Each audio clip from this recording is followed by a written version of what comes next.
जब हम 17-18 साल के होते थे ना, तब लोग आते थे और हमें कहते थे कि 10th और 12th अच्छे से कर लो और उसके बाद कोई अच्छी सी कॉलेज में एडमिशन ले लो तो तुम्हारी लाइफ सेट हो जाएगी।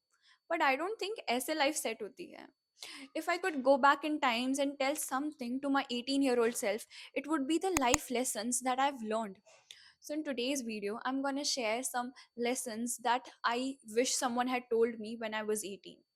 Not some cliche lessons, but harsh and uncomfortable truths.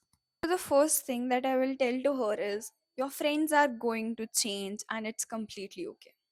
At 18 मुझे भी ये लगता था कि फ्रेंड्स फॉर एवर वाला ग्रुप तो लाइफ टाइम रहेगा, but that's not the reality. Career की वजह से, डिस्टेंस की वजह से फ्रेंडशिप्स छूट ही जाती हैं and it's fine. I know ये मैं अभी इट्स फाइन कह रही थी, कुछ साल पहले तक भी मैं यही सोच रही थी कि क्यों लोग छोड़ के चले जाते हैं, why can't people keep friendship for longer period of time. But then I understood कि some people are there for only some chapters of our life, वो हमारे साथ लाइफ टाइम नहीं रहेंगे।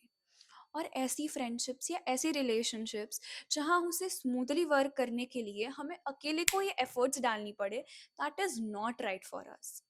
क्योंकि जो लोगों को रहना होता है they will stay in our life forever. चाहे कितनी भी मिसअंडरस्टैंडिंग हो जाए, झगड़े हो जाए, डिस्टेंसेस आ जाए, डिफरेंसेस आ जाए, some people will never leave us. And जिनको जाना होता है वो कोई एक वजह तो ढूंढ ही लेता है जाने के लिए। So don't get attach, don't keep many expectations and don't force any friendships और relationships. Second thing is confidence is the key. मैं जब भी अपने क्लासमेट्स और दोस्तों को देखती थी स्टेज पे परफॉर्म करते हुए, या तो प्रोफेसर से इजीली बातें करते हुए, या तो लंबी लंबी स्क्रिप्ट्स बिना देखे 100-200 लोगों के सामने बोलते हुए, तब मुझे भी ये फील होता था कि यार मुझे भी ये करना है। पर जब भी पार्टिसिपेशन की बारी आती थी तब मेरी हिम्मत ही नहीं होती थी। बट जब मैं कॉलेज में आई, मैंने प्रेजेंटेशंस में पार्ट लिए, मैंने प्रोजेक्ट्स किए, मैंने वर्कशॉप्स की, और धीरे धीरे जैसे मेरा कॉन्फिडेंस बिल्डअप हुआ, तब मुझे रियलाइज़ हुआ कि ये कितनी इंपॉर्टेंट चीज़ है।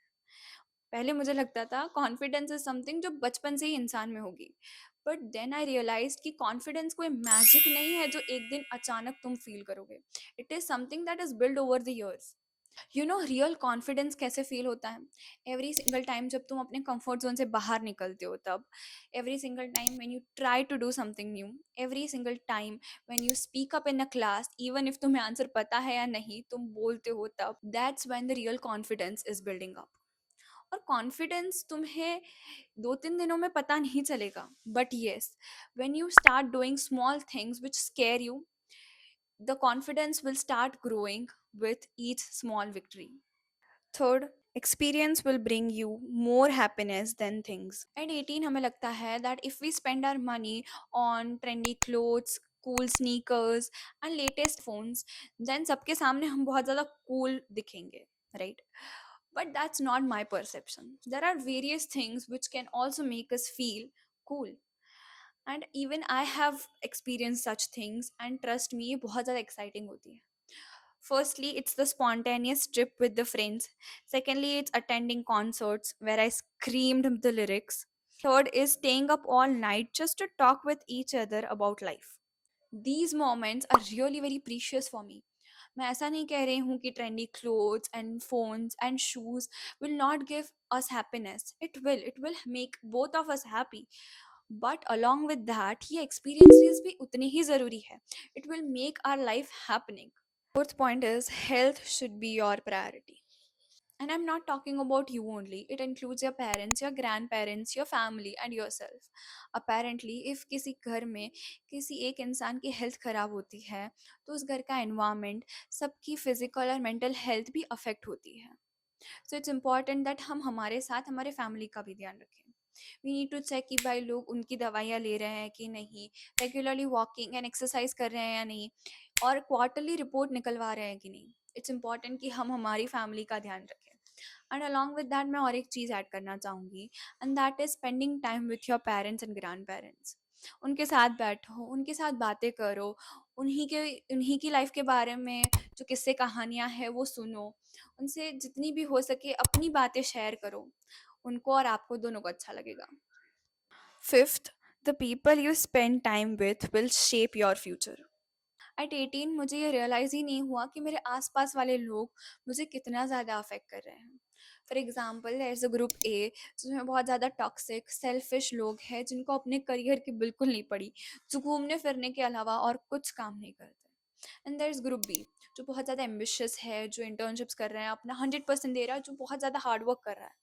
अब मैं कौन से ग्रुप में ज़्यादा इवॉल्व करूंगी, मैं कौन से ज़्यादा ग्रुप में ग्रो होंगी? Obviously group B, right?